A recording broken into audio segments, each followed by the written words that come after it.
சென்னை அடையார் ஆற்றங்கரை ஓரம் ஆக்கிரமிப்புகள் அகற்றப்பட்ட விவகாரத்தில் அரசு முறையாக வேலை செய்யவில்லை என மே 17 இயக்க ஒருங்கிணைப்பாளர் திருமுருகன் காந்தி குற்றம் சாட்டியுள்ளார்.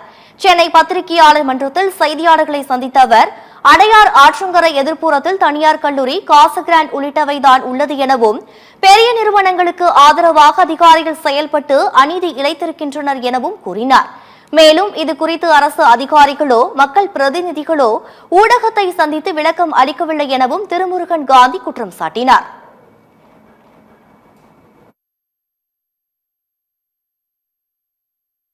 அந்த நீர்வளத்துறையினால் ஒரு கல் நடப்பட்டிருக்கிறது. அந்த கல்லுக்கு மேற்புறமா தான் மக்கள் குடியிருப்பு இருக்குது. இதுதான் வெளிப்படையான உண்மை. அவ மக்கள் ஆற்றங்கரையில இல்ல. ஆற்றங்கரையில் யார் இருக்காங்கன்னா, இந்த மக்கள் இருக்க குடியிருப்புக்கு எதிர்ப்புறத்தில் இருக்கக்கூடிய பொறியியல் கல்லூரி இருக்குது, காசா கிராண்ட் இருக்குது, அதுக்கு அருகாமையில் காசா கிராண்ட் இருக்கு, 2 ப்ராப்பர்ட்டி இருக்கு. அப்ப இதெல்லாம் தான் எங்களுக்கு கேள்விகள் எழுப்பப்படுது. உண்மையாலுமே நியாயமா நடந்திருக்கான் என்றால், அனகாபுத்தூரில் அநீதி நடந்திருக்கிறது. பெரிய நிறுவனங்களுக்கு சாதகமாக அதிகாரிகள் செயல்பட்டுக் கொண்டிருக்கிறார்கள். பெருசாவதற்கு முன்பாகவே எல்லா வீடும் இடிக்கப்பட வேண்டும் என்கின்ற நோக்கத்தில் மட்டும்தான் அரசு செயல்படுகிறது ஒழிய, நீதி வழங்க வேண்டும் என்கின்ற நோக்கத்தில் அரசு செயல்படவில்லை என்று பகிரங்கமாக நாங்கள் குற்றம் சாட்டுகிறோம்.